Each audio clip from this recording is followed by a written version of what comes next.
प्रधानमंत्री नरेंद्र मोदी 19 नवंबर 2025 को तमिलनाडु के कोयम्बटूर में south India natural farming summit का उद्घाटन करेंगे। ये समिट बेहद खास है क्योंकि ये प्राकृतिक खेती को बढ़ावा देने पर केंद्रित है।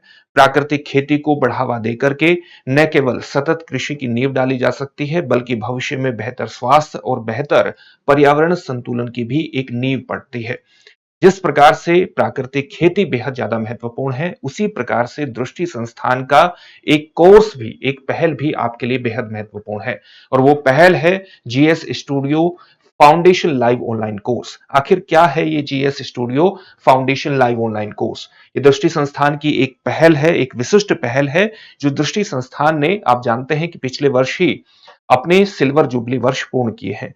तो दृष्टि संस्थान के पास अपना एक व्यापक अनुभव है और इस व्यापक अनुभव को ध्यान में रखते हुए ही उसके द्वारा इस कोर्स को तैयार किया गया है, बेहद कम कीमत पर। कीमत कितनी रखी गई है इसकी? इसकी कीमत रखी गई है 24,999 रुपए में। आप में से बहुत से छात्र ऐसे हैं जो कम बजट में तैयारी करने के लिए इधर उधर विकल्प तलाशने की कोशिश करते हैं और उसमें बहुत सा टाइम अपना जाया कर देते हैं। अब आपको टाइम जाया करने की आवश्यकता नहीं है, क्योंकि आपकी जीएस की संपूर्ण तैयारी केवल 24,999 रुपए में पूरी हो जाएगी। बेसिक स्तर से शुरू करते हुए संपूर्ण पाठ्यक्रम का कवरेज आपको इस कोर्स के अंतर्गत प्रदान किया जाएगा। और इस कोर्स की शुरुआत हो रही है 9 दिसंबर 2025 से हिंदी माध्यम में, और अंग्रेजी माध्यम में भी उपलब्ध होगा। 10 दिसंबर से इसकी शुरुआत हो रही है अंग्रेजी माध्यम में। एडमिशन इसमें प्रारंभ हो चुके हैं। इसके किस तरह की विशेषताएं होंगी, इन विशेषताओं को एक बार देख लेते हैं। केवल 14 माह में आपका संपूर्ण कोर्स पूरा हो जाएगा और वैधता 18 महीने की होगी। इसका मतलब यह है कि आपकी जैसे प्रतिदिन एक एक क्लास होगी, तो किसी दिन आपकी क्लास अगर मिस हो जाती है किसी भी वजह से, तो उस क्लास को आप फिर से देख सकते हैं, कई बार देख सकते हैं। 18 महीने तक आप किसी भी क्लास को देख सकते हैं। कोर्स शुरू होने से 18 महीने तक इसकी वैधता रहेगी।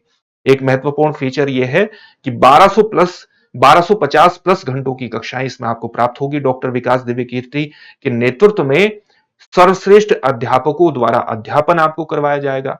अगर आपको किसी भी प्रकार से क्लास में डाउट होता है, तो आप लाइव चैट में वहीं पर कमेंट करके अपने डाउट को बता सकते हैं और वहीं आपका डाउट क्लियर कर दिया जाएगा। कई बार छात्र, जब कोई भी अध्यापक पढ़ाता है तो अपने नोट्स तैयार नहीं कर पाते ठीक से, तो जो भी क्लास में आपको पढ़ाया जाएगा पीपीटीज पर, उसका पीडीएफ फाइल भी आपको प्रदान किया जाएगा। तो नोट्स बनाने की दिक्कत भी आपको समाप्त हो जाएगी।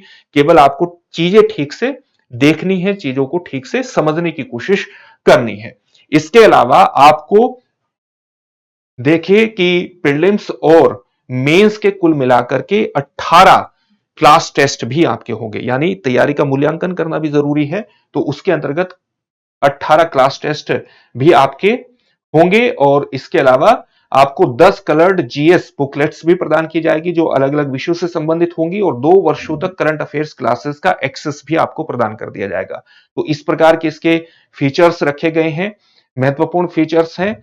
और आप देख सकते हैं कि बहुत ही कम समय में, केवल 14 माह की तैयारी में आपका जीएस का पूरा सेक्शन तैयार हो जाएगा। अगर आपको किसी भी प्रकार से डाउट है, एडमिशन इसमें प्रारंभ हो चुके हैं, तो जल्दी से इसमें एडमिशन ले लीजिए। किसी भी प्रकार का डाउट है तो 8750187501 पर आप कॉल कर सकते हैं, या आप डिस्क्रिप्शन में दिए गए लिंक पर जाकर भी क्लिक करिए। डिस्क्रिप्शन में एक लिंक दिया गया है, वहां पर क्लिक करिए और इस कोर्स से आप जुड़ सकते हैं, इसमें एडमिशन ले सकते हैं। चलिए अब अपने टॉपिक की तरफ बढ़ते हैं। आपसे हमने नेचुरल फार्मिंग के बारे में बात की थी, तो नेचुरल फार्मिंग से संबंधित जो south India natural farming summit है, ये कहां पर उद्घाटन हो रहा है आज? इसका उद्घाटन कोयम्बटूर में हो रहा है। और इसका उद्घाटन कौन कर रहे हैं? हमारे देश के प्रधानमंत्री नरेंद्र मोदी के द्वारा इसका उद्घाटन किया जा रहा है। और विशेष तौर से तमिलनाडु की एक महत्वपूर्ण नेचुरल फार्मिंग के विशेषज्ञ थे, जिनका नाम था नम्मालवार। इनके प्रोनाउंसिएशन में थोड़ा सा अंतर हो सकता है, तो उससे आपको घबराने की आवश्यकता नहीं है। थोड़ा सा प्रोनाउंसिएशन में अंतर आ जाता है। तो नम्मालवार ने तमिलनाडु में नेचुरल फार्मिंग यानी प्राकृतिक खेती को बहुत बड़े स्तर पर बढ़ावा दिया था। और इनका जो जन्म हुआ था वो 1938 में हुआ था, और वर्ष 2013 में 30 दिसंबर 2013 को इनकी मृत्यु हुई थी। तो आप देखेंगे कि तमिलनाडु में इन्होंने एक संगठन की भी स्थापना की थी, वानागम। और इसके द्वारा किसानों को नेचुरल फार्मिंग करने के लिए प्रशिक्षण भी प्रदान किया जाता था, ट्रेनिंग भी प्रदान की जाती थी।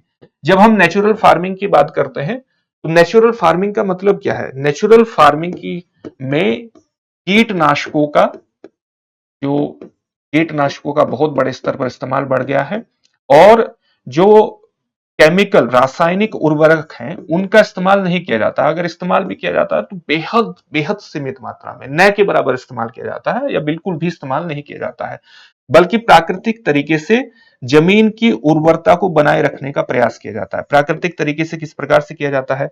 जैसे प्राकृतिक जो कीड़े हैं, जो केंचुए हैं, उनको बढ़ावा दिया जाता है ताकि फसलें खराब ना हो। या आप ये देखिए कि कीड़े क्या करते हैं, वो अलग अलग प्रकार के जो कीट हैं उनको खा जाते हैं जो फसलों को नुकसान पहुंचा सकते हैं। या हम इस प्रकार से केंचुओं को जमीन में बढ़ावा देते हैं जो कि मिट्टी को पोला करते हैं, यानी मिट्टी को नरम करते हैं और मिट्टी की जो उर्वरता है उसको लंबे समय तक बनाए रखने में सक्षम होते हैं। इसी प्रकार से हम इस तरह की खाद तैयार करते हैं जिसमें नीम का पानी हो। नीम के पानी के अलावा कई बार उसमें दही और अदरक लहसुन का पेस्ट भी मिला होता है और इसको फिर खेत में डाल करके, अदरक और लहसुन का पेस्ट इसको खेत में डाल करके जमीन की उर्वरता को लंबे समय तक बनाए रखने का प्रयास किया जाता है या फसल को एक प्रकार से उससे अधिक उत्पादकता ली जाती है। आप ये भी जानिए कि इसके अंतर्गत, नेचुरल फार्मिंग के अंतर्गत हम कई और तरह की चीजों को भी बढ़ावा देते हैं। जैसे हम एक बहु फसल, मल्टीपल क्रॉप इसके अंतर्गत अंतर्गत लेते हैं। मल्टीपल क्रॉप किस प्रकार से लेते हैं? जैसे मान लिया गन्ने की खेती है तो गन्ने के साथ हम एक फसल होती है लोबिया, लोबिया इसको लगा देते हैं। या गन्ने के साथ हम कई बार मक्का की फसल को भी बीच बीच में लगा देते हैं और मक्के की फसल पहले तैयार हो जाती है तो मक्के की फसल कट जाती है और इससे जमीन की उर्वरता भी बनी रहती है और एक ही खेत से हम दो तरह की फसलों को ले सकते हैं। तो नेचुरल फार्मिंग में इस तरह की चीजों को भी बढ़ावा दिया जाता है। और जो लोबिया है ये मिट्टी की उर्वरता को भी बनाए रखता है और दूसरी फसल को बढ़ावा भी देता है। तो इस तरह से, इस तरह की चीजों को इस्तेमाल करने से हम नेचुरल फार्मिंग को बढ़ावा देते हैं। नेचुरल फार्मिंग से जब आप रासायनिक उर्वरकों का इस्तेमाल नहीं करते हैं, कीटनाशकों का इस्तेमाल नहीं करते हैं, तो फसल में जो है, जो आजकल कीटनाशकों के इस्तेमाल से स्वास्थ्य समस्याएं देखने में आ रही हैं, तो इस तरह की स्वास्थ्य समस्याओं को हम क्या कर देते हैं, कम कर देते हैं। इसके अलावा आप ये भी देख सकते हैं कि नेचुरल फार्मिंग सतत कृषि को बढ़ावा देती है क्योंकि इससे मिट्टी की उर्वरता लगातार बनी रहती है, तो ये सतत कृषि की नींव डालती है। साथ ही इसमें पर्यावरण की चीजों को ही बढ़ावा दिया गया है। तो नेचुरल फार्मिंग स्वाभाविक रूप से पर्यावरण संतुलन को बढ़ावा दे रही है। ये इसके लाभ है। इसलिए पूरी कोशिश की जा रही है दुनिया भर में और भारत में भी कि नेचुरल फार्मिंग को, प्राकृतिक खेती को बढ़ावा दिया जा सके ताकि न केवल सतत कृषि की नींव पड़े बल्कि बेहतर स्वास्थ्य और पर्यावरण संतुलन की भी एक नींव पड़ जाए। अब इससे संबंधित एक प्रश्न देख लेते हैं। प्रश्न क्या है? South India natural farming summit कहां आयोजित किया गया? आपके सामने ऑप्शंस हैं, चेन्नई, कोयम्बटूर, बेंगलुरु या हैदराबाद। इस प्रश्न का उत्तर कमेंट बॉक्स में कमेंट करके जरूर दीजिए। फिर से एक नई सेशन में आपसे मुलाकात होगी। धन्यवाद। अब एग्जाम की तैयारी को और बेहतर करने के लिए हमारे चैनल को लाइक, शेयर और सब्सक्राइब करना ना भूलें।